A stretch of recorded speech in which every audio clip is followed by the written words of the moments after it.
Welcome to New Jersey Capital Report. I'm Steve Adubato. And I'm Rafael Piraman. You know, the delivery of health care is rapidly changing in this country and in the state.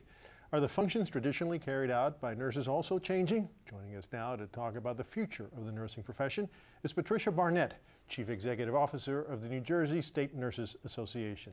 Pat, welcome. It's a pleasure to have you here with us. Delighted to have you. You know, Pat, a couple of weeks ago, we had a couple of presidents of hospitals who told us, to my surprise, that their biggest problem is the fact that they don't have enough doctors. And that's going to be the big problem as time progresses, getting even bigger. Are nurses going to step in and begin to function as primary caregivers?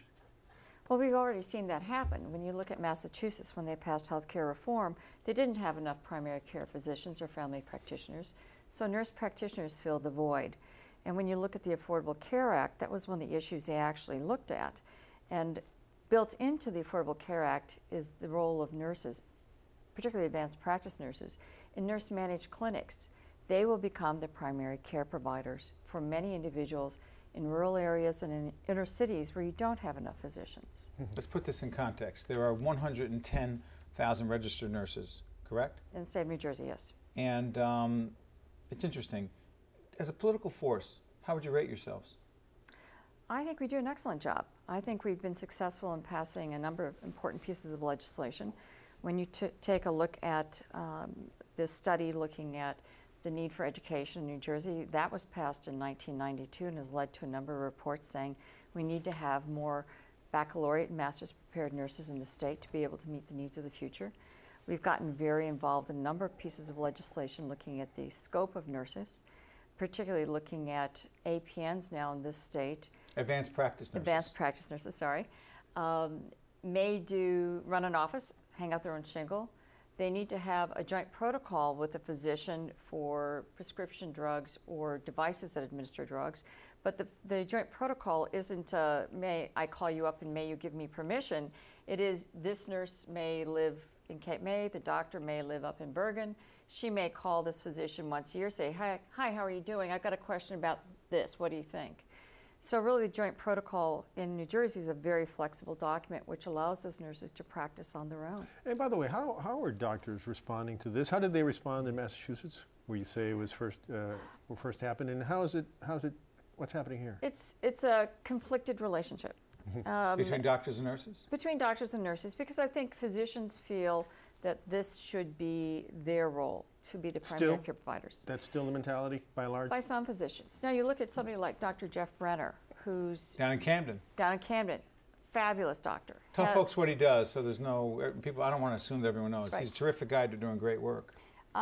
He's a primary care practitioner who started working in the city of Camden with patients who don't have any resources. These could be homeless patients, these could be Medicaid patients.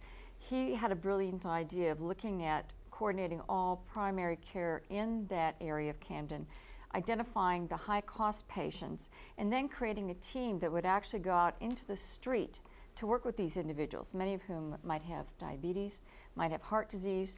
Because they were homeless, because they didn't really have a place to go for care, they wound up in the hospital. One individual actually cost $3.5 million. One person? One individual. What role have nurses played there? Dr. Brenner has an APN in his practice who runs some of his clinics. He also has a number of other nurses that go out into Camden and they find these people wherever they are. Barefoot doctors. Barefoot doctors. Well, don't forget, nurses used to be doctors on horseback. That's right. Back in my grandmother's days. But he would go out into the community, they would go out into the community and find these patients, bring them in to get their diabetic testing, to look at their other needs, get the prescriptions for them, help them find housing, help them get on food stamps. Really the whole comprehensive approach to care. So this individual isn't just a number who shows up in the hospital, gets discharged after a week at a very high cost, and goes back on the street to show up at another hospital the week after that. So he believes in nurses a great deal. Well, he sounds like a unique kind of doctor, but you're saying that generally most doctors are not like him, and they're not yet down with. I would say most doctors. I would say it's a mix. I think when you have a lot of primary care practitioners know they can't do without advanced practice nurses. Many of them may have them as partners in their offices. It's because they need more people to see the patients.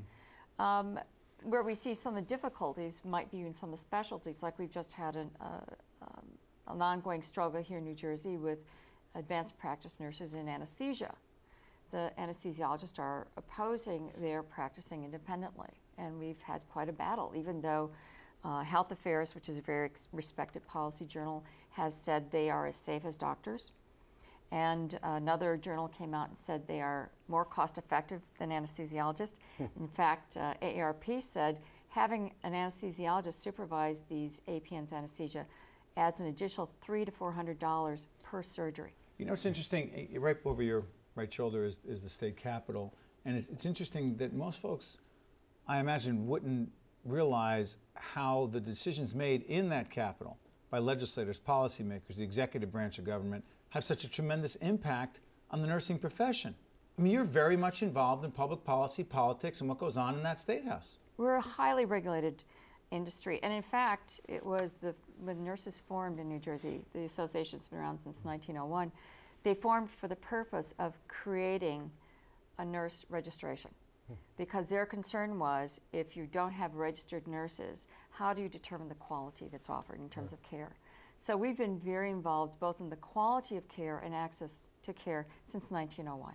Wow. Well, we appreciate you coming in. Hopefully, while this is the first time you've been on Capitol Report, you'll come back many times after. I'd love to. Patricia, Thanks, Pat. Thank you Thank so you. much. Stay right there. In a moment, a conversation with NJ Spotlight reporter Tom Johnson. Don't go away.